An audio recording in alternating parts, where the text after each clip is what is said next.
Hello everyone, NEET 2024 में last 2 months बचे हैं। अभी भी चांस है कि आप बायो में 340 प्लस स्कोर कर सकते हो। आई नो अभी इस टाइम पे मॉक्स में मार्क्स नहीं आते तो कैसा फील होता है। अगर आप ये एक चीज करेंगे, आई एम डैम श्योर आपके बायो में मार्क्स डेफिनेटली इंक्रीज होंगे। सबसे पहले तो इस टाइम पे फुल सिलेबस मॉक्स देना बहुत ज़्यादा इंपॉर्टेंट है। जितने ज़्यादा आप फुल सिलेबस मॉक्स देंगे उतना ही आपको बेनिफिट होगा। क्वेश्चन प्रैक्टिस तो होंगी ही, लेकिन टाइम मैनेजमेंट में भी हेल्प होगी। सबसे पहले तो बायो में ज़्यादा वेटेज वाले चैप्टर्स अच्छे से करो। मैंने ये वाली शॉर्ट में बताया है कि कौन से पार्ट से ज़्यादा क्वेश्चन आते हैं। मैंने मेरे टाइम पे 2013 से लेकर 2023 तक सारे प्रीवियस ईयर पेपर्स सॉल्व किए थे और फिंगरप्रिंट्स भी पूरी सॉल्व की थी। तो भी मुझे 340 ही आए, लेकिन मुझे इतना पता चल गया था कि क्वेश्चंस कहाँ से बनते हैं। लेसन में आपको कौन सा पार्ट याद रखना है, कौन सा पार्ट ध्यान से पढ़ना है, इसका आइडिया लग जाता है। बायो में हर लेसन में मोस्टली क्वेश्चंस एक स्पेसिफिक पार्ट से पूछे जाते हैं, जिससे प्रीवियस ईयर पेपर्स में भी क्वेश्चंस आए होंगे।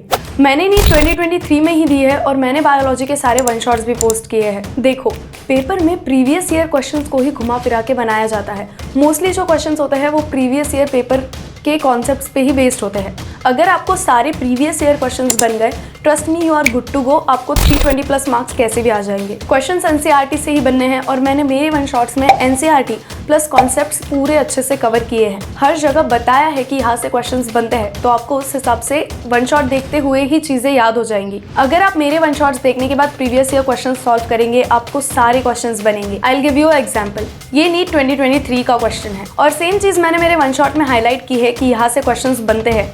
तो और ये भी क्वेश्चन है कि हाइपोथैलेमस के साथ कौन मिलके ये सारी चीजों को हैंडल करता है, तो वो है लिम्बिक लोब। ऐसा मैंने हर लेक्चर में हाईलाइट किया है और बार बार बताया है कि इस वाले पार्ट से प्रीवियस ईयर में क्वेश्चंस बन चुके हैं और इस पार्ट से क्वेश्चन आने की प्रोबेबिलिटी ज़्यादा होती है। तो अगर आप मेरे वन शॉट्स ध्यान से देखेंगे, आपको अपने आप ही चीज़ें याद रहेंगी और उसके बाद प्रीवियस ईयर पेपर्स लगाएंगे तो आपको सारे क्वेश्चंस बनेंगे, आई गारंटी। मेरे वन शॉट्स बहुत ज़्यादा टाइम कंज्यूमिंग भी नहीं है, 1 आवर to 1.5 आवर्स तक ही है। ट्राई दिस, कोई भी एक लेसन के लिए ट्राई करके देखो। मैंने 2023 में ही नीट दी है, तो मेरा जो एक्सपीरियंस था, मैंने जो पढ़ा था, वो सारा आपको वन शॉट्स के थ्रू मिलेगा, लाइक एक स्टूडेंट के पर्सपेक्टिव से। तो कहीं ना कहीं it will be helpful for you. अगर आपको कोई भी टॉपिक वाइज डाउट है तो मैंने मेरे चैनल पे टॉपिक वाइज प्लेलिस्ट भी अपलोड की है, जिसमें मैंने हार्ड टॉपिक्स कवर किए हैं, जैसे oxygen dissociation curve, lac operon, erythroblastosis fetalis. वहां से आप कॉन्सेप्ट्स क्लियर कर सकते हो अगर आपको कोई चीज समझ नहीं आई हो। जैसे मोस्टली बच्चों को ऑक्सीजन डिसोसिएशन कर्व में प्रॉब्लम होती ही है और वो एनटीए का फेवरेट पार्ट है, वहां से क्वेश्चन आता ही है। अगर मैंने कोई टॉपिक कवर नहीं किया है और आपको उस पर अलग से वीडियो चाहिए तो इस वीडियो के कमेंट सेक्शन में डालो। I will make a video on that also. Do check out my one shot lectures. Don't forget what I said and subscribe.